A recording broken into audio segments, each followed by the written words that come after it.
Oh, well. That's fine.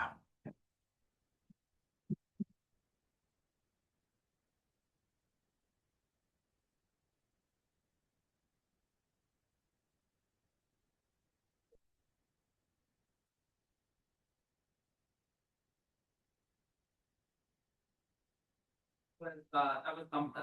Uh-oh.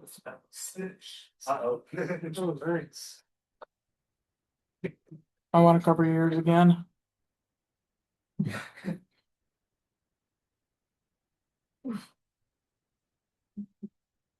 one was it? These?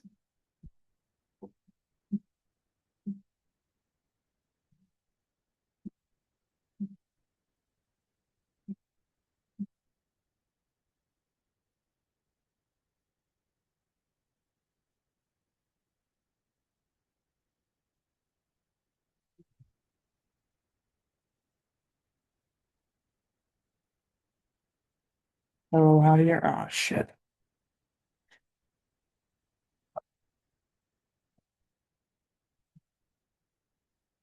Get it?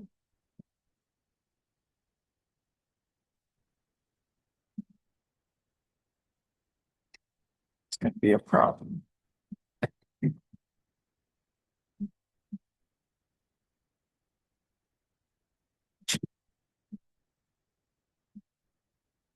Hello, Marcus.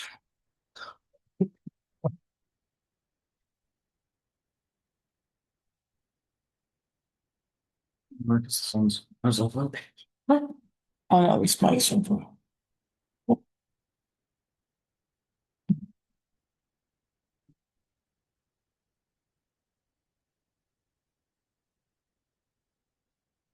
There's a lot of residents. There. Who was that?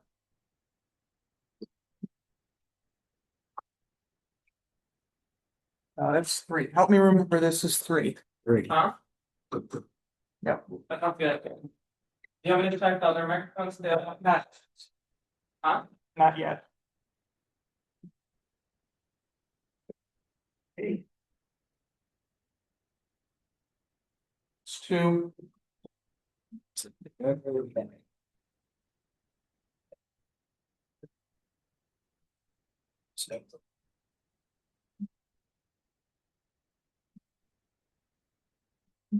Can everyone hear me okay like this? Can everyone hear me okay like this?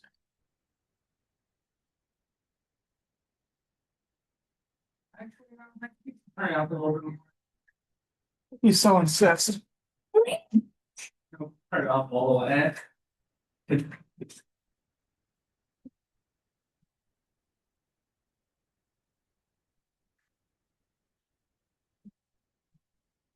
gonna be that's fine. Yeah, I'm a little bit worried.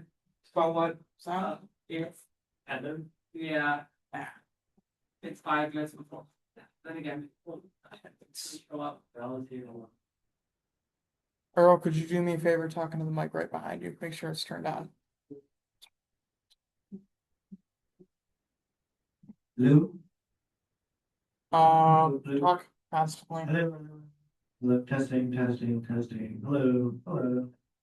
Chris, the fitness ground basically. I don't know. The rest of it. I'm just. Hello. Hello. Hello. The fitness gram pacer test is a multi-stage aerobic capacity test that progressively gets harder as you go. I don't know. In my school. I know where to. In my school, we had gym daily, or at least like I took physical conditioning, which was daily, and like literally twice a week we would do the fitness gram pacer test, and it was awful. Yeah, they really want us to be really good, and I have asthma, so I was dying every single day. Is this mic good? So far. Okay. You want me to keep it on or turn it on? Turn it off now. Okay. Thing is, I don't know what four is. Because I've identified 3, 2, 1. I don't know about four. Four might actually. Could somebody talk into one of the wireless mics, please? Hello. Hello. They're welcome, folks. Yeah. Marcus and Javier on the Zoom, can you hear us here?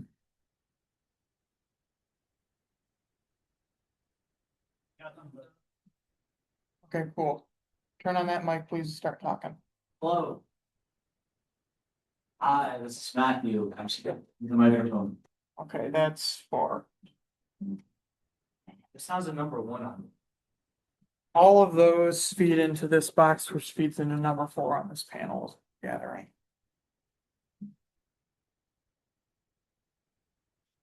So I think we're gonna be fine. Hopefully gonna be fine.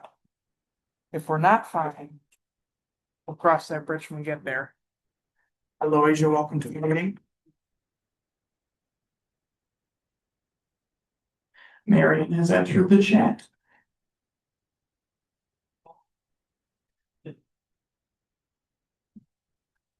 Welcome, Marion. And welcome, Gabrielle. Zach.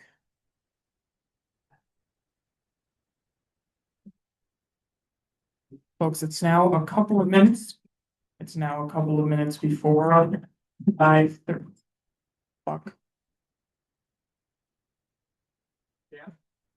It's now a couple of minutes before 5:30, so we'll be getting started in just a few. So because you're on the speaker. It might be, but we suspected that was a problem for a while, but never really got a straight answer on that, so we might find out tonight. It was.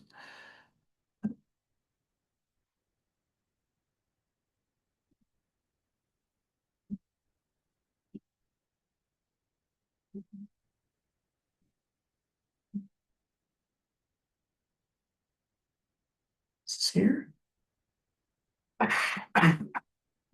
Stop. Like chat. feel like I'm in the elevator. Whatever soft royalty free stuff I could find to fill the space. That's why it's okay.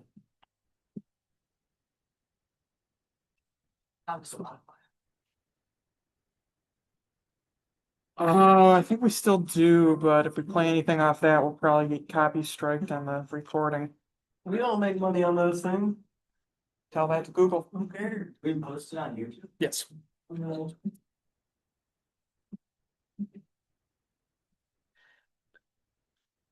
right, we got Logan. Oh my god, that literally is happy birthday. I thought you were kidding at first, and I heard the.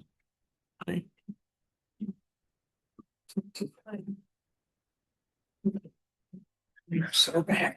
The steering chair did it. Who's the steering chair? Can't remember about that. Oh, are you Carolina? Yeah, today. No.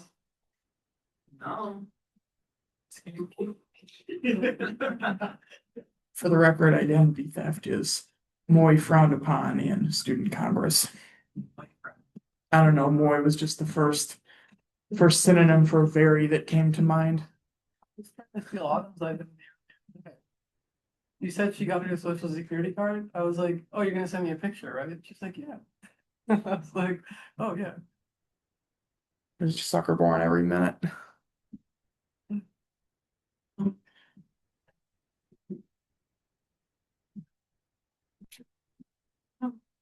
Are you there? Sorry. Lana, we were just talking about you. Oh, we weren't talking about you, just off.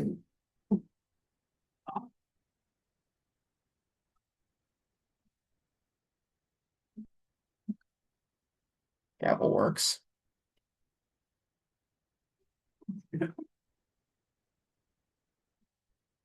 Anybody want flags that hasn't gotten flags? Get your flags, 2 for $1. First school, I see a lot of like. Very so close to the deal. Thank you for making that joke before I had to. Yeah.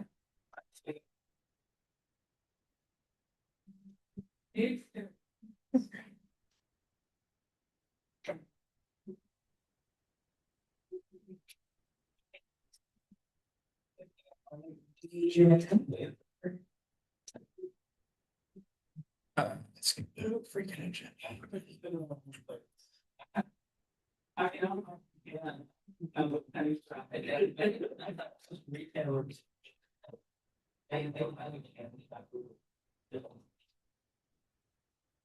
Because the minor like.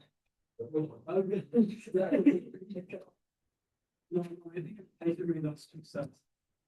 Hello, Ben. It's going okay. You?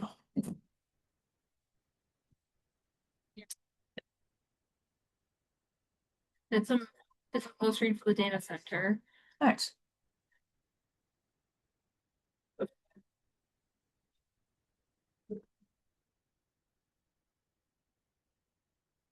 Michael, Jimena, welcome.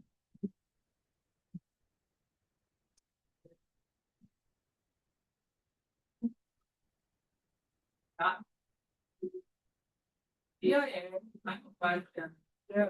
When did the nameplates come in for everybody? Yeah. Okay. Yeah, they're not. Don't ask Rose that. She got a wicked fast turnaround on the one she ordered for SAFB. Asking too many questions. Asking too many questions. No, Yeah, you've asking a lot of questions there, Val.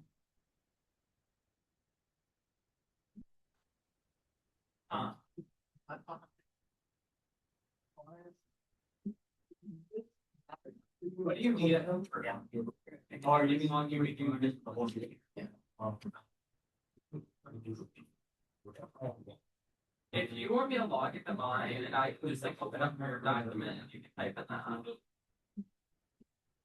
The number.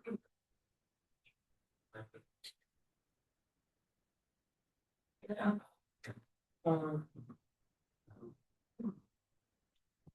I feel check see how much better. There's no way it's possible. Val, do you want I should wait for this to be finished before I gavel us in?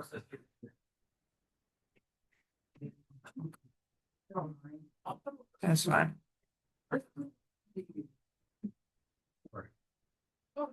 Riley is ill. Marcus has a family emergency. Logan is virtual. Who am I forgetting? I'm here.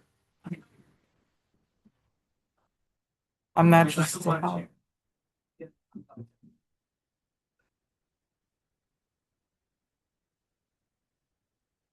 the chat.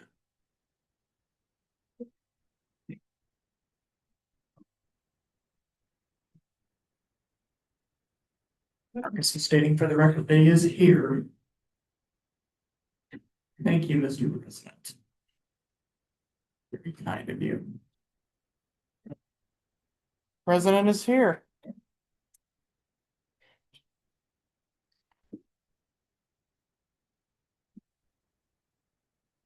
Val, do you want your own mic? You are the speaker. You're kind of going to have to do a lot of speaking. Yeah, but still. Well, I'm over here. All right. You're fine sharing with that many folks. I'm not going to stop you. Sharing is caring, as they say. No, I said sharing is caring. Zach, are you good to get started? I'm great. The agenda. All right, good afternoon, everyone. The time is now 5:36. I'm gonna call this meeting program here. Immediately, just as the music stops, I need to go stop it proper. Start by calling a roll. You all know the drill. Please respond when I call your name. Speaker Fietite. Majority Leader Brummer. Present. Steering Chair Valdez. Parliamentarian Fellow. Judiciary Chair Black.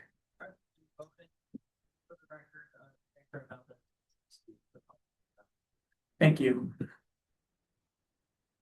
Meter Support Chair Lunger. Excuse. Legislator Baker. Legislator Drewswicki.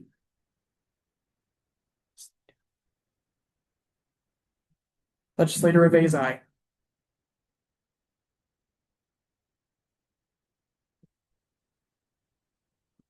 Legislator Markowitz.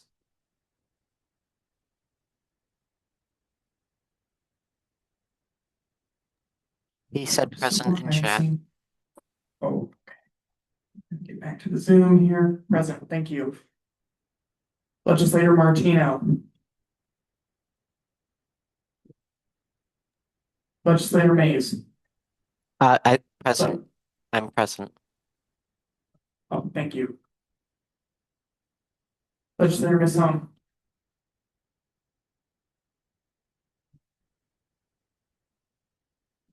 I don't see her.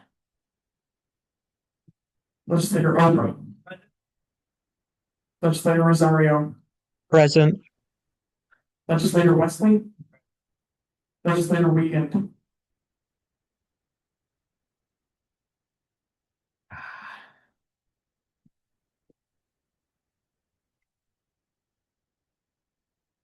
Legislator Wolf. All right. With that, we have 14 members present. We have a quorum. Next, we'll move on to the reading of the land acknowledgement. We recognize that Oakland University resides on the ancestral, traditional, and contemporary lands of the Anishinaabe, known as the Three Fires Confederacy, comprised of the Ojibwe, Odawa, and Potawatomi. This land was ceded in the 1807 Treaty of Detroit and makes up southeast Michigan. In recognizing the history and respecting the sovereignty of Michigan's Indian nations, Oakland University honors the heritage of Indigenous communities and their significant role in shaping the course of this region. Further, we recognize the wrongs done to those forcibly removed from their homelands and commit to fostering an environment of inclusion that is responsive to the needs of First Peoples through our words, policies, and actions. The preservation and perpetuation of customs and traditions of Indigenous nations are essential to our shared cultural heritage. A deep understanding of Native peoples past and present informs the teaching, research, and community engagement of the university in its ongoing effort to elevate the dignity of all people and serve as shared stewards of the land. Thank you. Next is item 4, approval of the agenda. A summary of the proposed agenda is now on the screen. Do we have a motion to approve the agenda? Moved. Do we have a second? Seconded. Without objection, the agenda shall be approved. Next up is announcements, and we do have one announcement on the agenda from Majority Leader Brummer. You have the floor. Hi, everyone. As you can see, I am formally resigning from Student Congress. I've been in Student Congress so long that I felt the need to put together a brief little statement. So with that, I will go ahead and begin. I know most of you in this room, most of you have interacted with me throughout my time in Student Congress. I know we have some new people. For those that may not know me, my name is Marion Brummer, and I currently serve as the Majority Leader within the legislature. And it's very much bittersweet to officially announce my resignation from OUSC. My resignation is due to the fact that I have a lot on my plate currently, and I no longer have the capacity to dedicate the necessary time to Student Congress. Nonetheless, I will miss the colleagues I had the pleasure of collaborating with and the platform this organization gave me to support our students. I first joined Student Congress in January of 2024 as a freshman, and since then I have served as a legislator, parliamentarian, vice president, and currently majority leader. My time in these different capacities has been filled with trials and tribulations, with historic wins and crushing losses. To those of you that continue this work, do not get discouraged in times of defeat because students are counting on you to keep up the good fight. It is essential for me to acknowledge Advisor Jean Ann Miller and Senior Vice President Glenn McIntosh, for they were the people that supported me throughout the way, and much of my achievements are due to the fact that I had their support and guidance. Additionally, I would like to acknowledge former Student Body President Jimena Garcia for asking me to run with her after only a couple of months of being in the legislature. Without her, and her courage and support in my abilities, I would not have achieved nearly as much as I did in my time. Before I conclude, I would like to leave you with two different pieces of advice. The first one is making sure that you keep students centered in the work that you do every day. Student Congress for a long time has battled a narrative that we primarily do work to serve our own personal interests. And we've made a lot of progress on changing that narrative, but its progression is vital to our connection with the student body. Obviously, our bylaws and our internal structure are super important to our function and efficiency. Yet we can't focus exclusively on these because it is not our core purpose. Based on my experience, and I mean, this is just my personal rule of thumb, I would recommend that the amount of time that you as an individual legislator or legislative leadership member, I would say that the amount of time you spend on internal matters should be equivalent to the amount of time that you're spending representing OUSC in student spaces or the amount of time that you spend on projects and initiatives that have a direct and tangible impact on the lives of students. Additionally, make sure to prioritize the goals that impact as many students as possible, rather than just small sects of the student body. Secondly, I want to remind you all that truly anything is possible through this organization, and you must pass this advice on to your successors. Make sure to dream big in terms of how you can support the student body, because with the right approach, strategy, and professionalism, you can just about execute any idea you think of. In my first semester in OUSC, I vividly remember telling the current vice president at the time that I was interested in putting together a free resource vending machine. At the time, I had written down items that I wanted to include on it on a little sticky note in the office with the input of other members. And unfortunately, I was told at the time that there were too many complexities involved in obtaining a vending machine. A really short 2 years later, with the support of Chris Reed, the director of the Oakland Center, and Ann Rayford, the director of the Graham Health Center, it exists, and it includes many of the resources that I originally listed on that sticky note just about 2 years ago. My point is that as long as you're willing to make a long-term investment of your time and energy, you can execute any of the ideas you think of, and it's essential that you persevere even when you don't think that it's possible. For the familiar faces in the room, thank you for working alongside me and creating a community I felt deeply connected to. For newer members, I wish you the best of luck as your journey begins. I'll most definitely still be around the office, and if I can ever be of any assistance to any of you, please don't hesitate to reach out. But thank you, and with that, I yield. Thank you, Majority Leader Runner, for your remarks today and for your years of service to this organization and to the student body.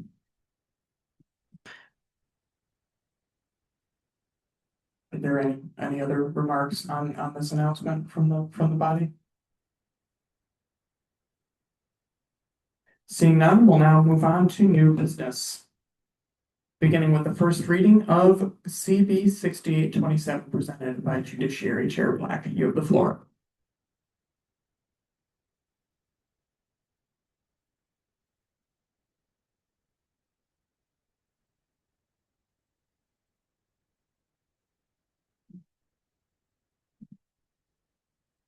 Two. Good evening.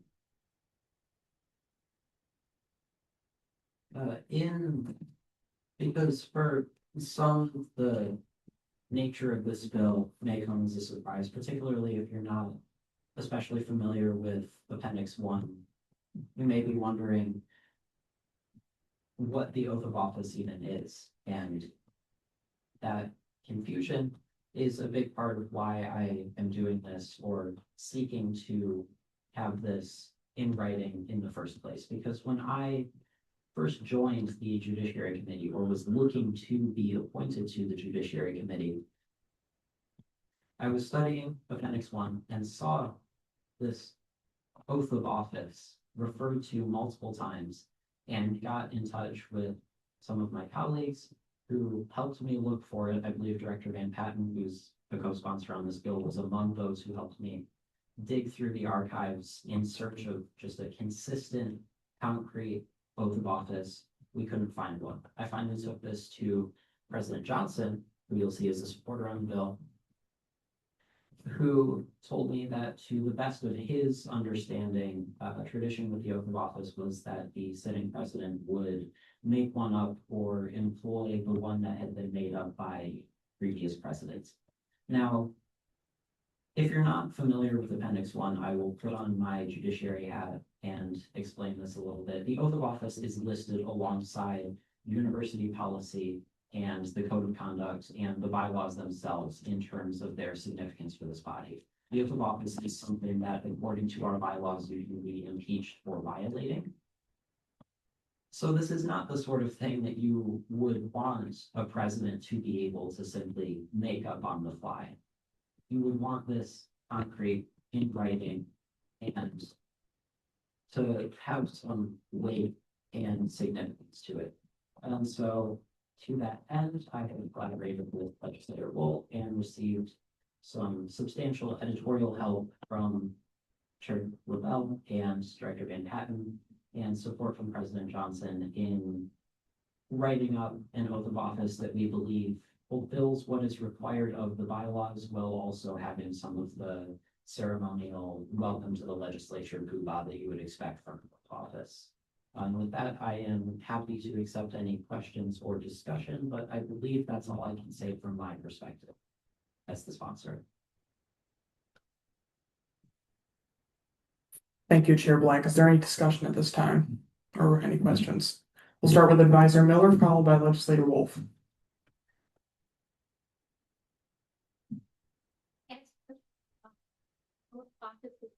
Advisor Miller, could you use the mic just for the benefit of our Zoom folks? Thanks. Is the oath of office strictly for the executive, or is it for the legislatures as well? So there's, I'm one with the microphone problem. So it's technically applies to both, but it is a little bit nuanced. So in the way it's worded in Appendix 1, it says that members and appointed agents are expected to abide by the oath of office, which as we've as they're defined in Appendix 1, members, strictly speaking, are legislators, but of course the executive board would be considered appointed agents. In terms of people who actually have to, stand up and put their hand up, or however the chair of that meeting where someone is being sworn in handles that, the people who are saying or agreeing to the oath of office verbally are members and members-elect as is written in the bill. At least that's my understanding. It applies to everybody, but it's said by legislators, if that makes sense. That makes sense. I just want to add to, when you say appointed, do you also, because the president and that part of the exec board is elected, is it appointed and elected? Or does that need to be incorporated in the I understand that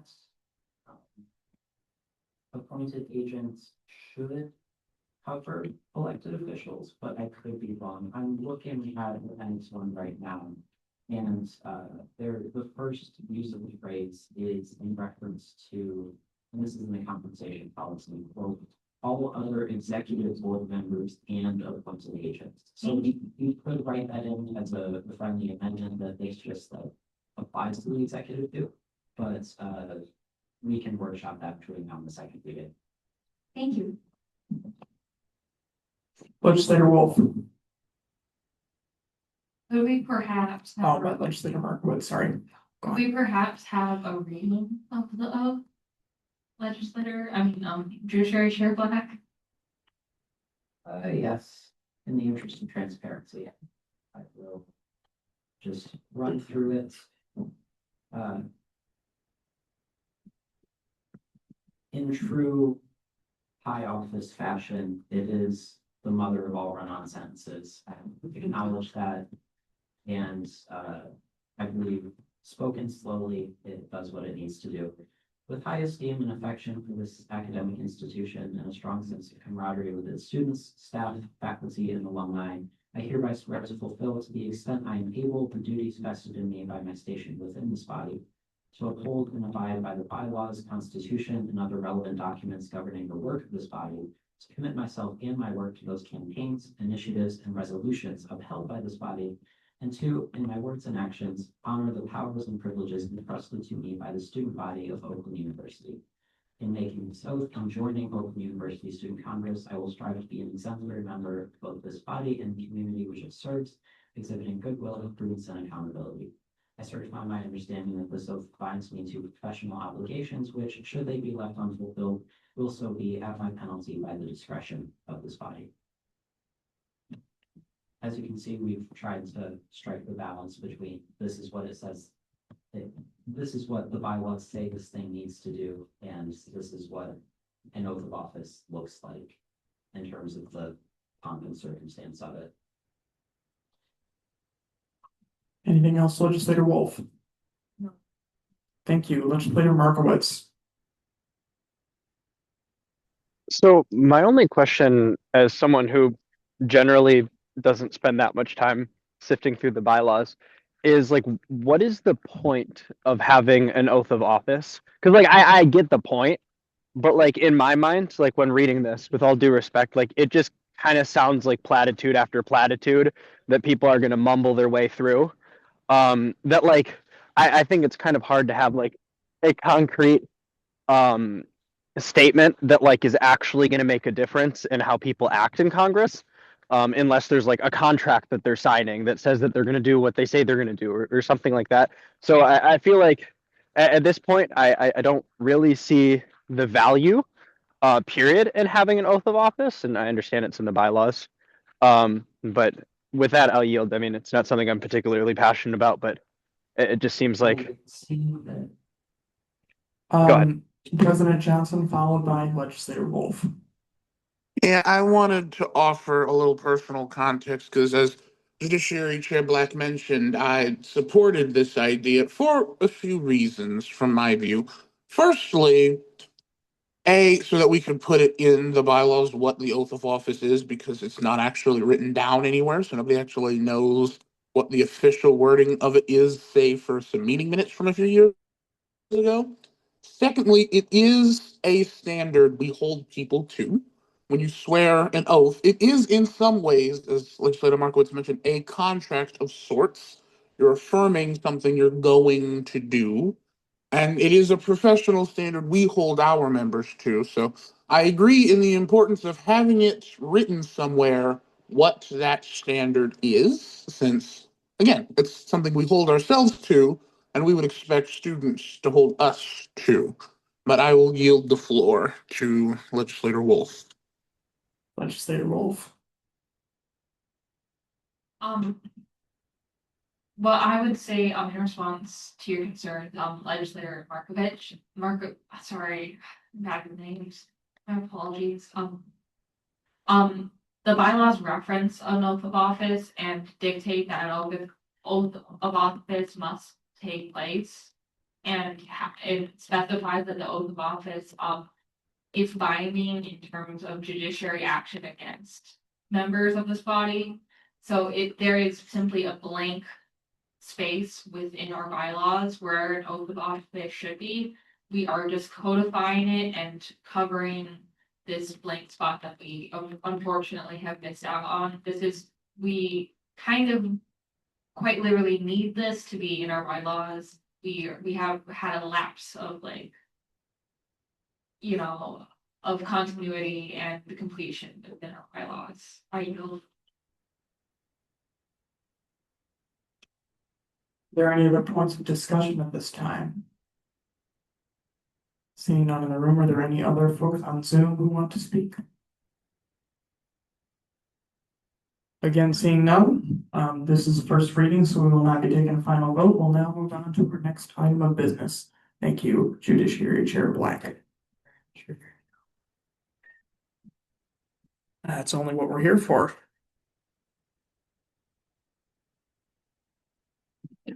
Next up will be the first reading of CB 6828, presented by Director Van Patten. You have the floor. Yeah, you can do it there if you want. Yeah, so this is just like formatting guidelines that I've been working on for a little while. Just to put them in the bylaws. So then we have a standardized way of formatting the bylaws. But I could try to pull it up. Oh, yes.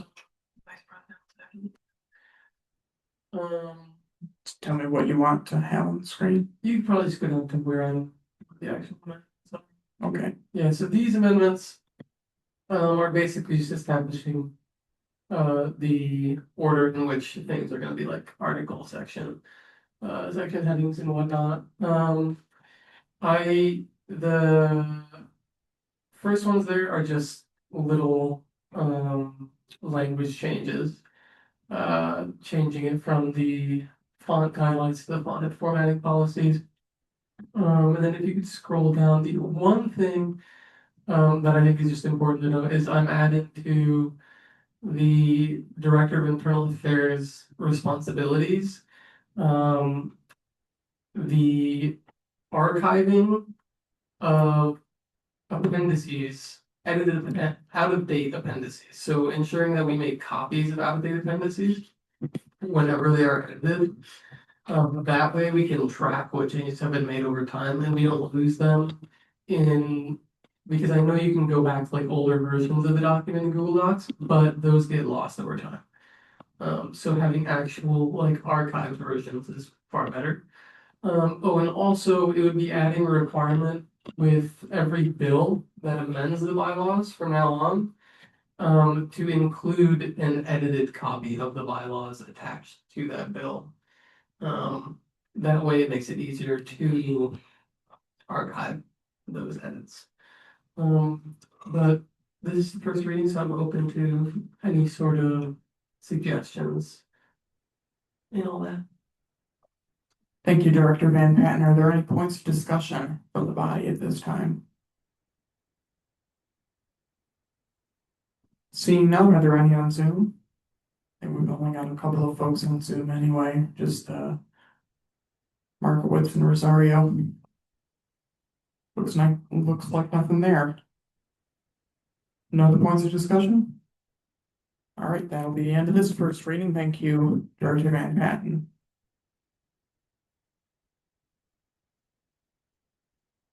Next on the agenda is item 7, old business. The only item of old business we have today is second reading of CB 6826, Parliamentarian Vella. You have the floor.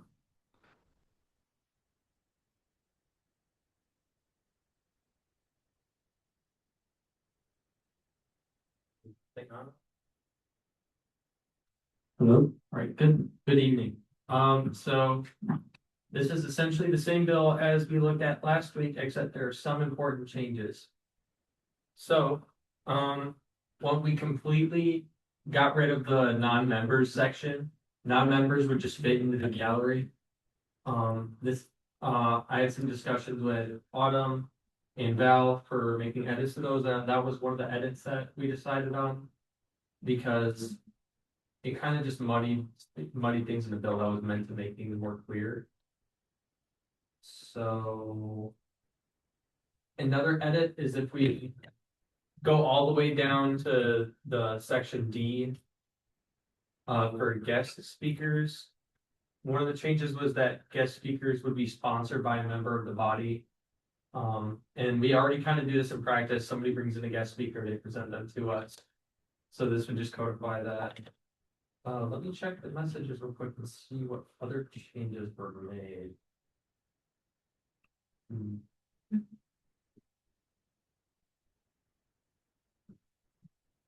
And for the legislators, we also clarified that legislators are individuals that are either elected by the student body, accepted in the student congress, and they do not hold observer positions.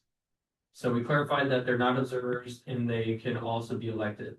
Because if they could not be elected, that would be a problem. Let's see. Honestly, I'm open to questions right now if anybody has any, but we could go through this again. Thank you, Parliamentarian Vella. Start with Advisor Miller.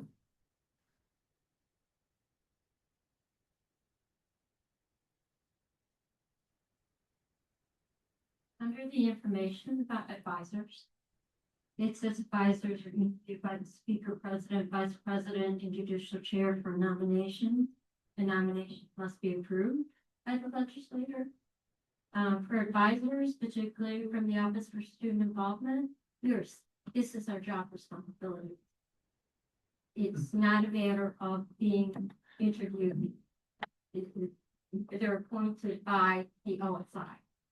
And also supported by Dean of Students Office and Student Affairs. Right. Yeah, this was just a carryover from the old content. I wasn't aware of that process. So we could do a friendly amendment to replace this content. Point of information. Okay, point of information from Legislator Wolf. What they're referring to, do like that vehicle. I think they're interesting that they will consult you on any, because the nominations that will be approved. Like they're like coming to you before they put them up for approval, and be like, is this person all right? I think that's what it refers to. Clarify, Legislator Wolf, you're reading this to mean that advisors will be interviewed by the president, vice president, and speaker for their advice on nominations of executive officers?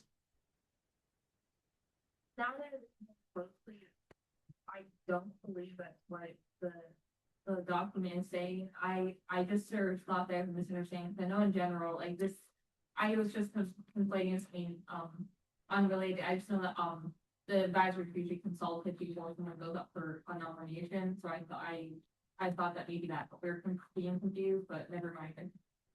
There's actually like an issue with this cost. Sorry. I yield. Advisor Miller, would it be okay if we change it to advisors are appointed by OSI and the Dean of Students? Or what sort of like? It's job responsibilities in the Office for Student Involvement. And my position is to advise OUSC and the advisor for the accounting clerk is in the job description to be the advisor to AFB. This is referring to SAP. This is for Student Congress, not SDA. Sorry, did I not understand your question? I thought this was under SAP. I think the primary purpose is to define the rights of SAFB members, but also clarifies the rights of other members as well. Bill establishing SAFB members can proceed. That's what you have written on your agenda. So just clarifying is, I mean, it goes both for the advisor to OUSC as well as the advisor to SAP. I wrote that in the agenda based on the short summary at the title or at the top of the bill, which says something similar. And then the second point is in terms of the number 4, advisors should remain unbiased and neutral. I have no problem with that. I would like to ask that as a friendly number, even though I probably can't do it, but we also have responsibility to enforce OU policies and procedures, not just the OU student code of conduct, but the reason why some of the decisions that are made by SAFB are correlating to what we can do, what you can do based on university policies. And I encourage you to put that in there so you understand to remain unbiased and neutral, but we also have to follow policies of OU in terms of any judicial responsibilities to you and to the student body. So does that make sense? Something like that?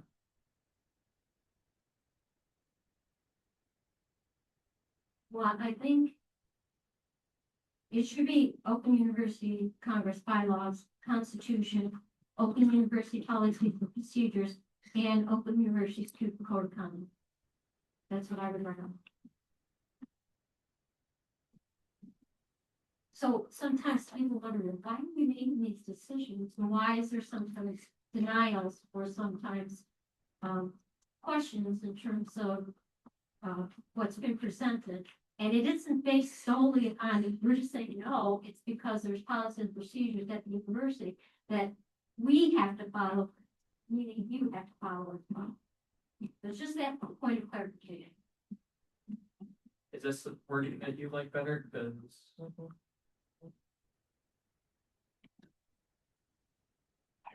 Okay, I can leave. right, go on through this with your friendly amendment. Everybody fine with this? All right, I will put this.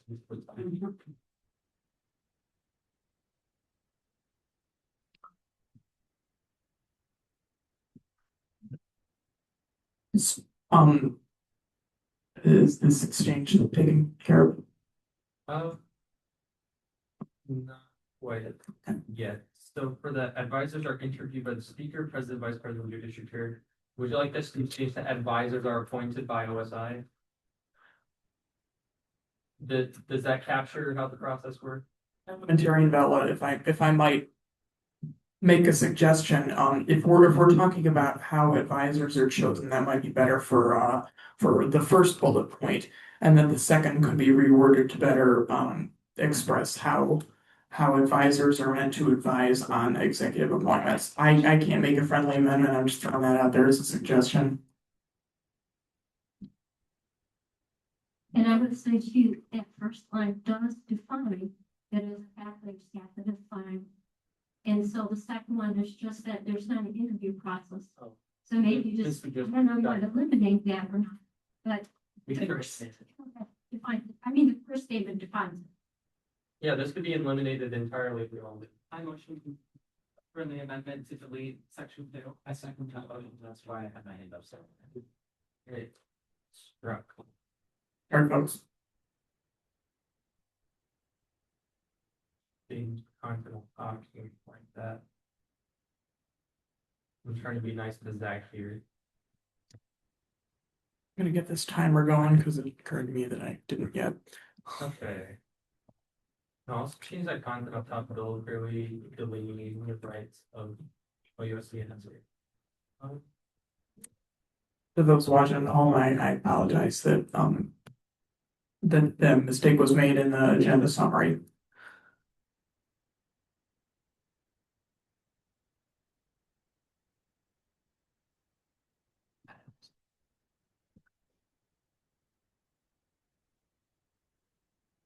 Well, the very top, a bill to clearly establish the rights and responsibilities of members and non-members in student congress general body meeting.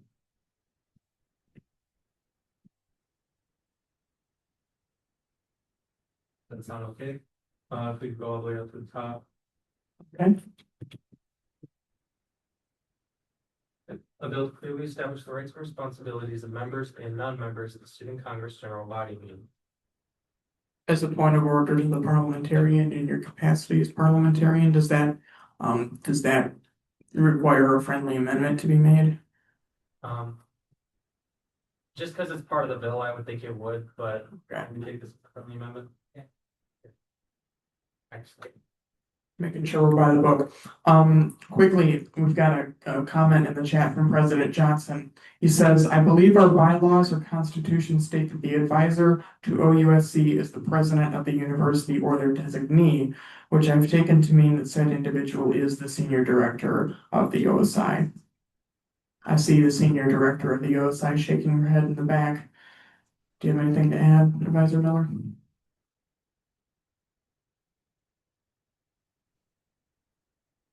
I'm not appointed by the president. The job is part of my job descriptions as the senior director of the Office of Student Development. And I report to the vice president for student affairs. So if you wanted to do that, it would be, it's all within student affairs.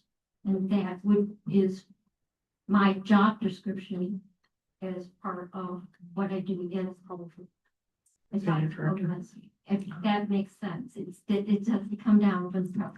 President Johnson responded, that's the wording I saw, but it's very possible that it's outdated to the process that's actually taken. And I believe last year, I thought this was put forward to the Board of Trustees for the changes in the Constitution. And I recall that Vice President McIntosh is very, very clear about the advisor position to OUSC, and I thought it was included in the changes to the Constitution. Is there anyone else present who can speak to whether that's the case?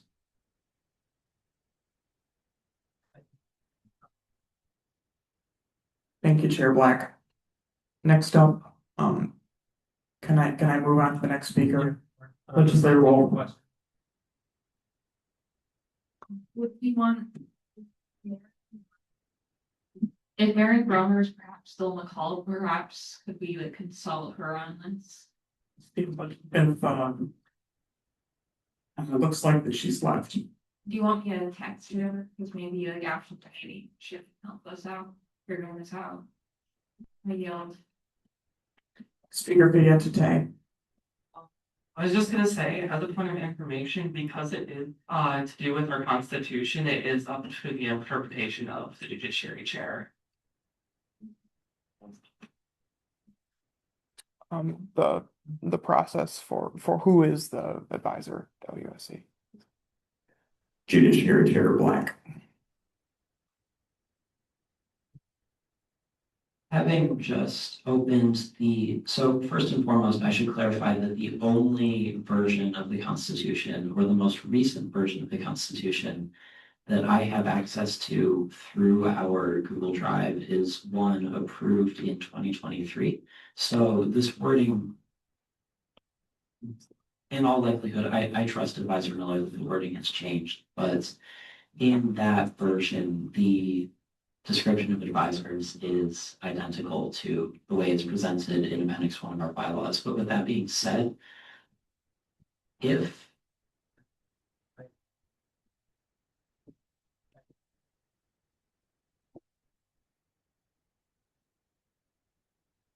Try it now.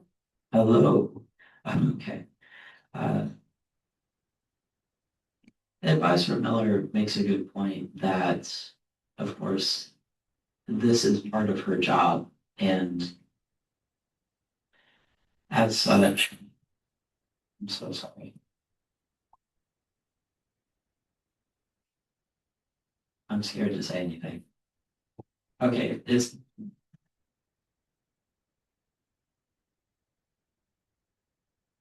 goodness me. Defining the, if it's job to be here, quite frankly, litigating the specifics is in pay grade. I don't know if we need to clarify that, because if it's a unique. Legislator Wolf, can you do us a favor and hand Legislator Black the mic behind you that no one's using?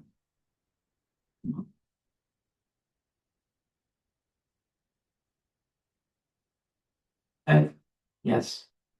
The point I was making for those on Zoom who couldn't hear is that I'm assuming, given that she knows her job far, far better than I ever would, that Jean Ann is right, that this is just a part of her job, that the senior director of the OSI is in charge of advising OUSC by default. And as such, the phrase I used was that the defining what the advisor does for OUSC and SAFB is above the pay grade of the bylaws. If it's already university policy, I don't know if that's something we even need to specify.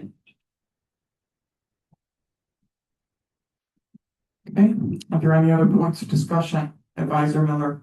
I would just say what would be appropriate is there has been over the years advisors. So that you may want to put parentheses there because that has been the case. It currently is not. And also to be sustainable for years to come, I'm not going to be here forever, that it's the advisor in this particular position, whatever the title may be for the future. But this would be sustainable. that this relationship will be there in all years to come. So, does that make sense to you?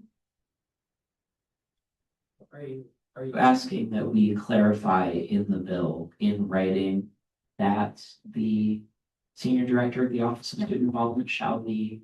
I would say you don't have to put Office for Student Involvement necessarily. It is through Student Affairs and I'm anticipating for years to follow, it may not be necessarily senior director, it may be director. That's what I'm just inferring. It's probably going to always fall under the Office for Student Involvement.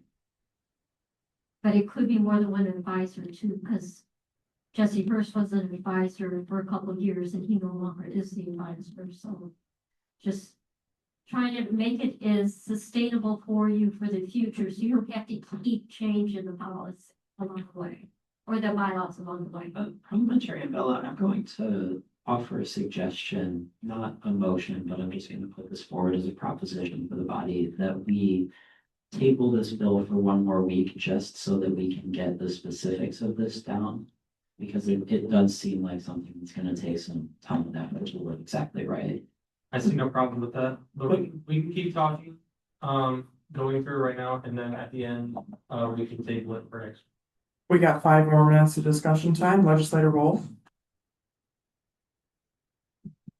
I would perhaps propose us putting together, like a lovely little like meeting in which interested parties can all meet and discuss the language of this bill. I yield. Legislator Wolf, might I suggest this could be addressed at the legislature meeting to be held this Wednesday? I'm not able to be at the lunch meetings, but I can be there after or before. Speaker for the entertain. Mr. Marks. I was just gonna say, because I did help you write sections of this and I know most of your intentions, I can go over it and then report back to you. I can take like little notes. If that sounds good with you. Maybe, or if somebody can get like a recording of it even. That would be nice. I was gonna say, I can record. Okay, yeah, if you can discuss it at the meeting, and you guys hash this out, leave some notes, don't change the doc itself. But just keep a list of all the changes you guys want to make and I can make those. We can talk quick.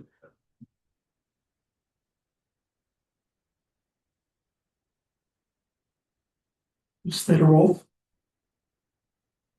My things make entirely clear by interested parties. I more specifically meant that I think we should have people who like Advisor Miller. Like I think we need to have people who are experienced liaisons, experienced advisors, and other types of non-members weigh in on this so we accurately reflect their roles, privileges, and duties.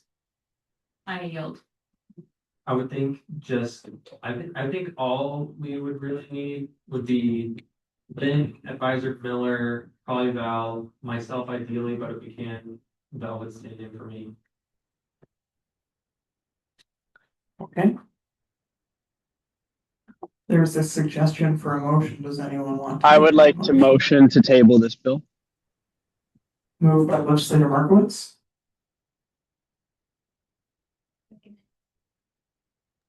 Seconded by Seconded. legislator Mays. That was legislator Mays. Now move into a roll call vote on the motion to table. Again, to think we wouldn't vote on anything tonight.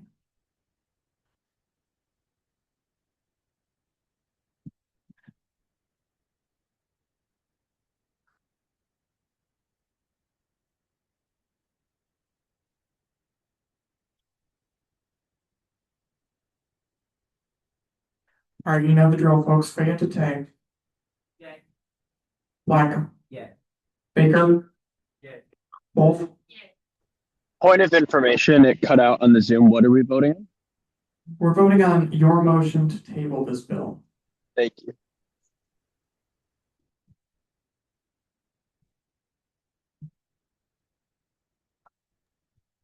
Mellon. Yay. Kruswicki. Markowitz. Yay. Martino. Yay. Is that a yay? Yes, yay. Thank you. Mays. Cobra. Rosario. Yay. Wesley. Weekend. Wolf. Oh, I already got Wolf. Never mind. Motion to table is adopted unanimously. Next on the agenda is item 8, discussion. Are there any points of discussion from the body at this time?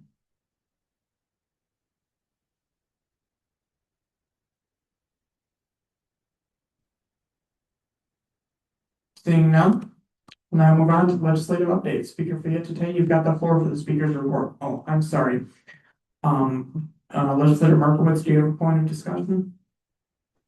I do. Very delayed hand. My apologies. But I just wanted to bring up one of the points that Marion brought up before she left of making sure that we're not spending too much time getting into the nitty gritty of the bylaws and spending more time focusing on actually benefiting the student body. Not to say that the changes to the bylaws aren't beneficial, but I just wanted to kind of echo that point.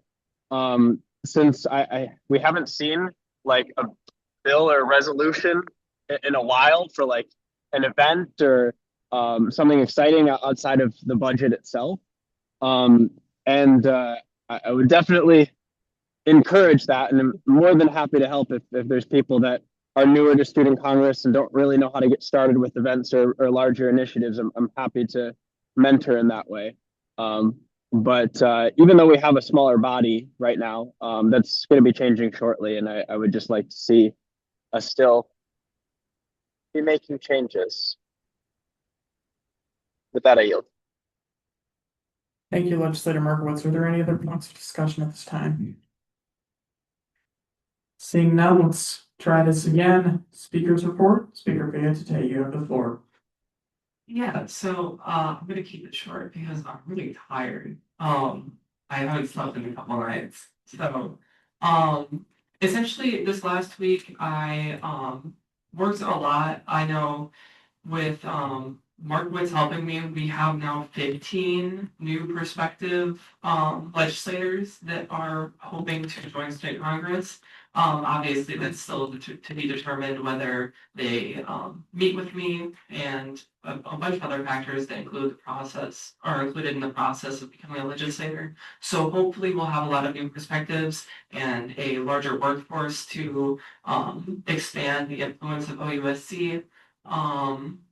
Then when it comes to other stuff, I have been helping with a few little things around like obviously the bill that was sponsored. I read that every so often just to see if there's any comments I can make. Or the bill that was co-sponsored in, sorry. Additionally, I've been reading the bylaws to make sure that they are updated properly. And that's pretty much it. We are soon discussing what we can do for thank you. We are discussing soon what we can do for bonding, something for OUSC. Additionally, Meet the Reps is on the conversation at the legislative meeting, and there isn't as many people as I would like attending the legislative meetings, especially when we are nearing closer to elections, which means the end of our term is almost up, and we do need to start doing stuff. Like Legislator Wood said, it is becoming a concern that we don't have that many events that we have been doing this year, and it in itself is like, okay if I just cough? I cough really loud. Try with the mic again, just humor me. Talk this far.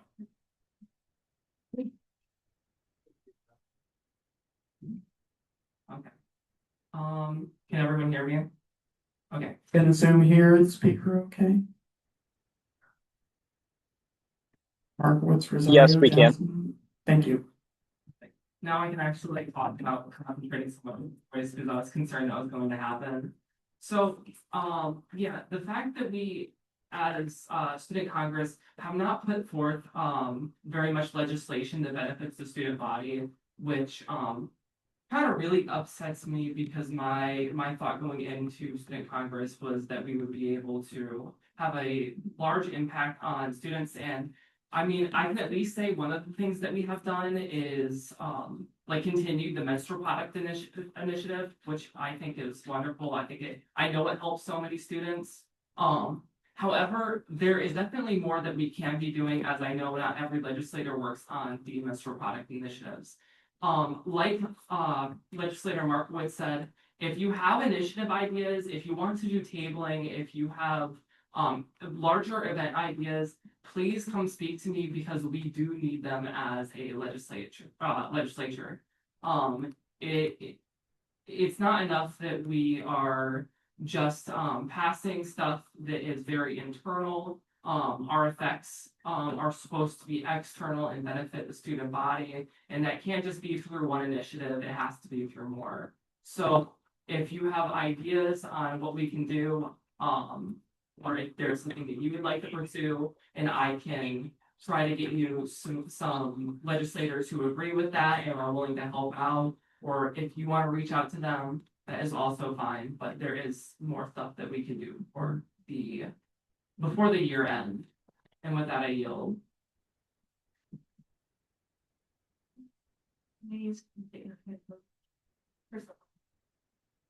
Thank you, Legislator Mays. That's all you got, Speaker Fayette, today? Yep, I yield. All right, thank you. Now move on to other updates from legislative leadership. Are there any updates at this time? Chair Black, you have the floor. Oh, given the turn that these updates have taken, I do want to, as someone whose name has been on every piece of legislative gone over tonight, I apologize for the slow news. We'll be back to our regular scheduled programming of helping the student body as soon as we can. And with that in mind, I want to give an update as to another internal bylaws focused slog of a project I've been working on. I'm sorry, Legislator Markowitz, this is indeed my job.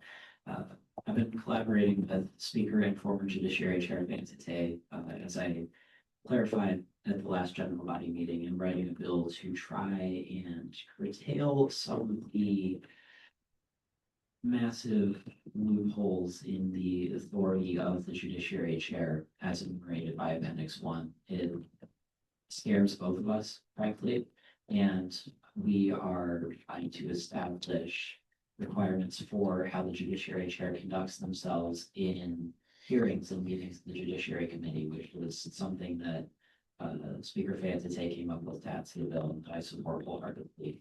We're looking at adding in good times a minimum number of members of the Judiciary Committee to make sure that every defendant at every hearing gets a fair shake. Outside of that, I have been in dialogue with several legislators regarding attendance, and I just want to say thank you to everybody who showed up at this general body meeting and who has been filling out the excused absence forms. It makes my colleague Earl and I's jobs much easier, and as I always ask, please reach out to us if you want to join the Judiciary Committee. It's not that much work, I promise. We'll be nice to you. And as I mentioned, I believe at the last legislature meeting, but I want to reaffirm it because I'm going to get started in earnest on this as soon as I'm able. If I think you're qualified, I will ask you directly, and we will have some more conversations about that. But stay on the lookout, check your email. If we talk in person, I might just bring it up to you. And just, I believe that's it. Business as usual. With that, I yield. Thank you, Chair Black. Are there any other legislative updates at this time or leadership updates? Seeing none, are there any other updates on legislative projects and initiatives?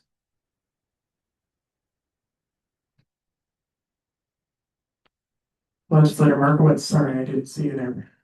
No, you're good. So since it's been a while since I've updated everybody on what specifically I'm working on, I've been hard at work at our annual student panel on engagement. And so for those of you who haven't been around since last March. Every single year, we partner with the Center for Excellence in Teaching and Learning and host a student panel. And so we'll select students and they'll talk about their experience, their perspectives on evidence-based teaching and why they like certain teaching styles over others. And it's just an opportunity, an open forum for faculty to come and get raw student feedback without students worrying about facing repercussions if they're actually honest with their professors. And so it's been a very, very successful event in the past. We had 50 faculty and professors the first 2 years, and then last year we went for more of a niche topic, and so we had about 30. And so this year we're ramping it up again. Student Congress is going to be paying for food. Instead of it being a formal student panel, it's going to be a roundtable event, and it's going to be a longer event. And so the idea is we're going to have 1 to 3 students at each table, and each table is going to represent a different topic related to classroom engagement. So some of the ones we've brainstormed so far are AI usage, textbook materials, active learning, partner work, all sorts of different things like that. And we're hoping that we can re-engage a bunch of faculty and maybe even set an attendance record for faculty that attend. So if that's something that you think you're interested in, please let me know. On top of that, we have a meeting coming up this week with the Pedagogical Partnership Program, which, as a reminder, is a program, another program by the Center for Excellence in Teaching and Learning, or CETL, that trains students up in evidence-based teaching and then gives them the resources that they would need to go into classrooms and give teachers feedback directly. The teachers sign up for this program, and I have been really, really hard at work at promoting the program. And so since the initial promotions went out through CETL, we had 3 faculty sign up. After I reached out to all the faculty in my network, we now have 15 faculty signed up, which is the most that we've ever had signed up in the program. Once again, if that's something that you're interested in participating in, please let me know. I would love to get you involved. And then on top of that, as Val mentioned, we are recruiting currently for the classroom engagement chairperson. As a result, I've had 23 people that have applied. The vast majority of those applicants have translated to interviews. And so I have probably about 10 interviews coming up this week, if not more. And so with that being said, a lot of these people, as I talk to them, are just interested in joining Student Congress. The way that I describe Student Congress to them, which I think is a way in which everybody should be thinking of Student Congress, is that Student Congress gives students a platform to pursue their passion projects that improve campus life. And that's exactly what it's always been to me. And so a lot of students are really interested in that, maybe in helping in classroom engagement, but not having it be like all that they do in the classroom engagement chair. So it sounds like we're going to get probably another 6 to 8 legislators out of it, which is very exciting because we have openings. If you have any questions about any of that, or would like to get more involved in classroom engagement, please let me know. That would make me incredibly happy. And with that, I yield. Thank you, Legislator Markowitz. Legislator Weekend, you have the floor. Last semester, the semester we discussed possibly doing a 5K race in the spring. I'm just saying, I'm letting you know that I'm still open to that. That's still definitely a possibility and something that I want to work on. But I've never organized a series before, and I have absolutely no idea what I'm doing. So if anybody wants to help with writing legislation or logistics, or has any idea of who we could reach out to help us organize everything, because I think that would be a great opportunity to sort of hold a big event that a lot of people could get involved with. Thank you, Legislator Weekend. Are there any other points, or are there any other legislative project and initiative updates at this time? Seeing none, we'll now move on to questions on legislative reports. Seeing none, I have a quick one that I'd like to offer for Speaker Fayette. During last week's legislature meeting, there was supposed to be a survey sent out for to survey the members on their preferences for for bonding activities. Do you know if that was sent out or if we have any responses back? I do not believe it was sent out, and I have to figure that out after this meeting. I apologize. No, it's okay, thank you. Any other questions? Moving on to liaison reports, are there any liaisons here to report? Seeing none in the room, are there any on Zoom? I know there were a couple of names in there that I didn't recognize.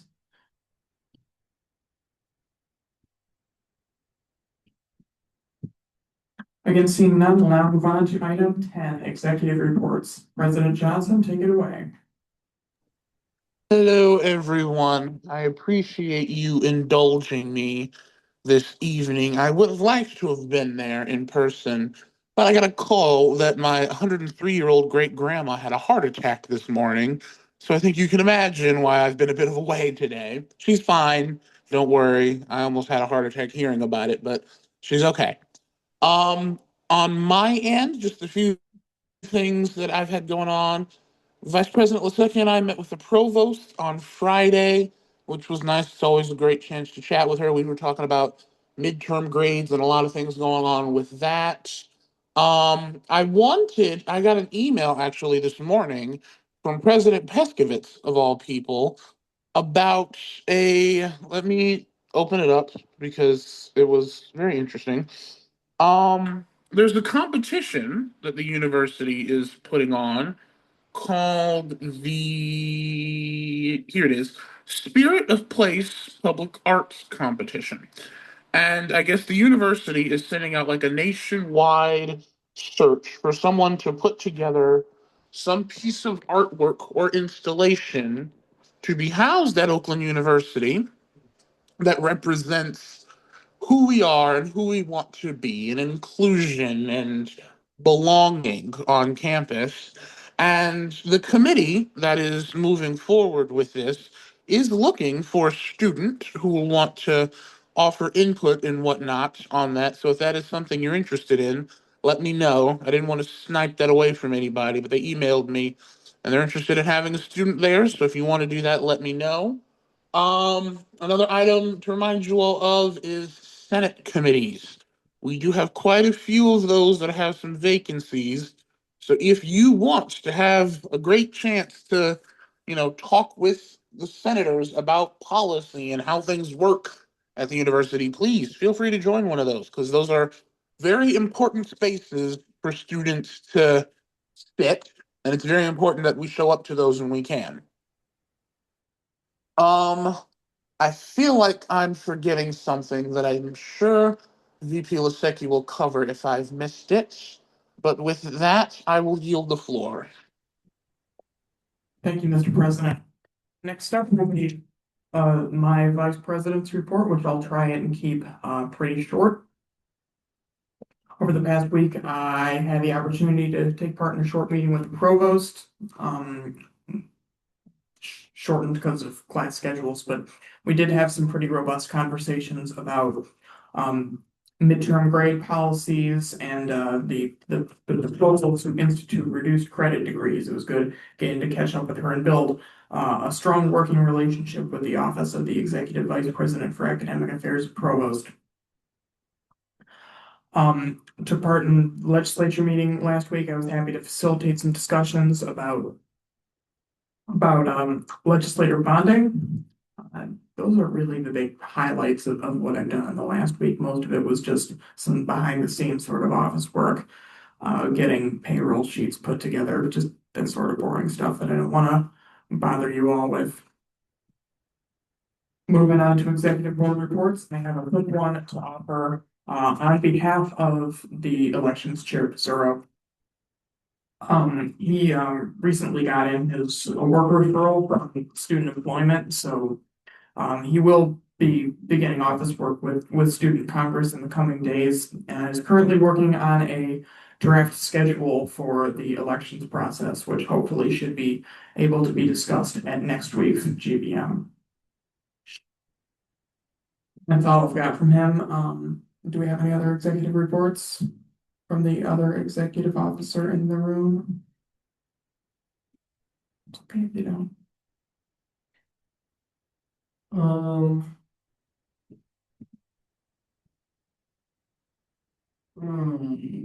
No, no reports really. Sorry, I wasn't able to come in last week and work on stuff. I was absolutely just dead sick. It was horrible. But no, I'll be in the office if anybody needs my assistance with literally anything. Please, please ask me for help with things. I'm so willing to help with things. All right.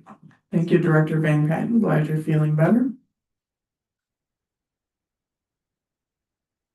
I have one other thing that I forgot to mention. With Director Demond, who was ill and unable to join us tonight, I sat in at some interviews for the Sustainability Shark Tank project.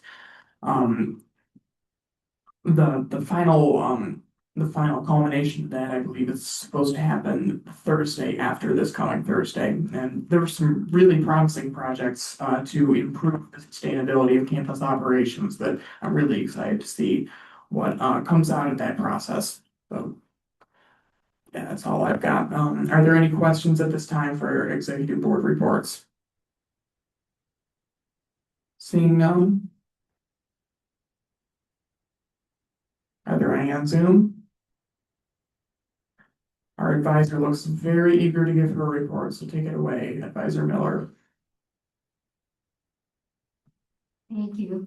I really appreciate what the speaker said earlier, especially about visibility of OUSD throughout the OU community.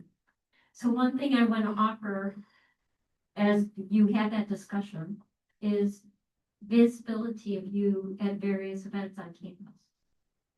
And so I just want to tell you a couple big traditions that are happening that I hope that you are considering attending. One, and it's this week in particular, because on Friday night is Taste of Africa. And that's a great one because many people from all facets of Oakland University and alumni come back to that. So your visibility would be great. Also casino night, which is then Saturday night, which we have at least 1,500 students that come to that. So that's again, another opportunity for you to get involved, plus have fun. And I just wanted to show you, this is one of the things the students are getting, is a mug. It's awesome looking. So the giveaways are really awesome at this particular event, plus the food and the entertainment and the prizes. So I encourage you to attend that, both as visibility, but also the opportunity to just have fun and win and participate that way. Want to let you know, I just received this today and a concern about giving blood and the immediate need for donors. They were hit extremely hard because of this weather. So we do have a blood drive on February 10th next week. Versetti is who we work with, their blood bank.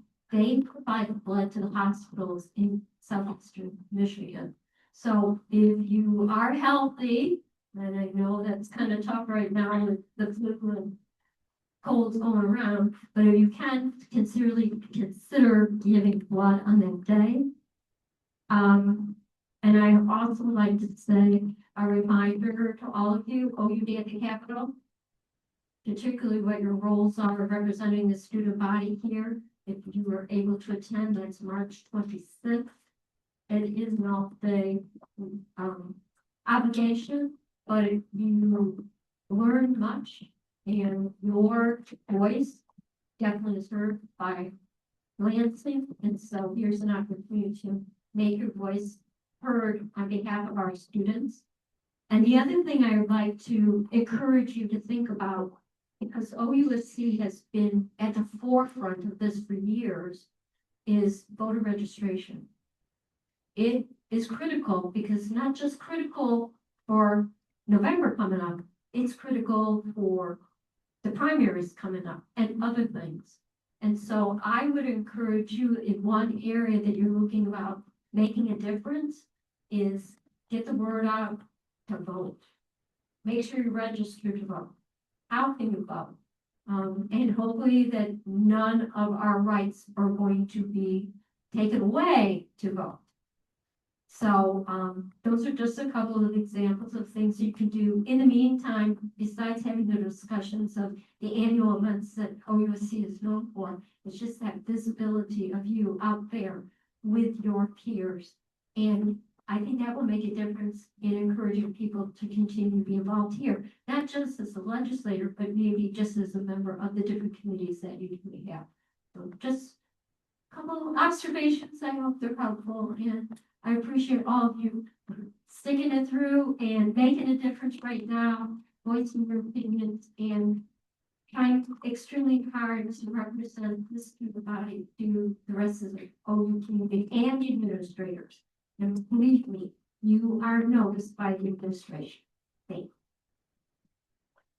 Thank you, Advisor Miller. Next on the agenda will be comments from the gallery. Do we have anyone on the Zoom who wants to make a comment? It doesn't look like we have anyone in the room tonight.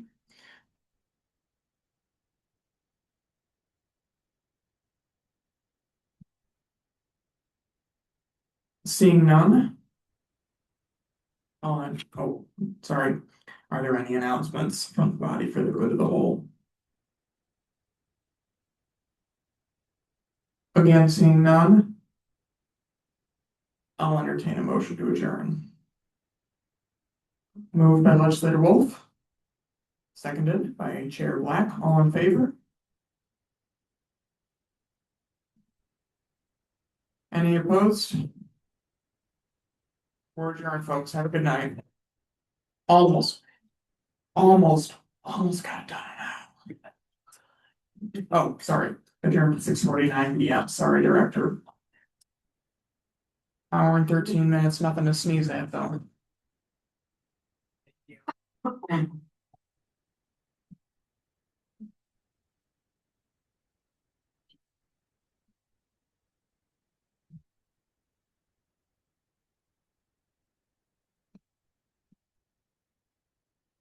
LJ.